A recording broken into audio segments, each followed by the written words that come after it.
We don't have to turn up to every argument that we are invited to. And this is really important when we are thinking about our emotional energy. So what do we mean by that? Well, we can waste a lot of emotional energy and create a lot of emotional situations by feeling something and then just diving into the argument or the conflict or the challenge. Actually, we need to think about emotions as messengers. Yes, of course we need to feel them. They're your emotions.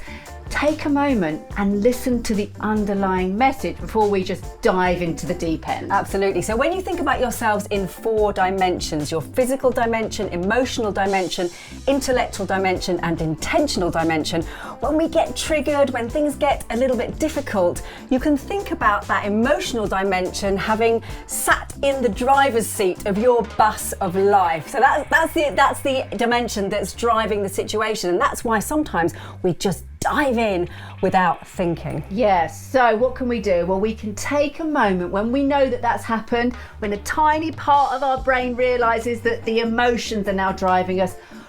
We need to park up, take a breath, have a snack, listen to the emotion, but don't go anywhere. Absolutely. And the second thing we can do is to step in with curiosity. So you can think about curiosity in terms of the calibrating emotion. So it's the emotion that can move us from those more negative emotions and push us up into those positive emotions. So curiosity is a wonderful place to step into when we've been emotionally triggered, to help conserve our emotional energy and also to help the situation at hand. Exactly. So we could ask a question or we could get curious to understand what's really going on here. And that means that we can start driving again because we've just put our intentional dimension right back at the wheel, and we can save all that emotional energy and get intentional.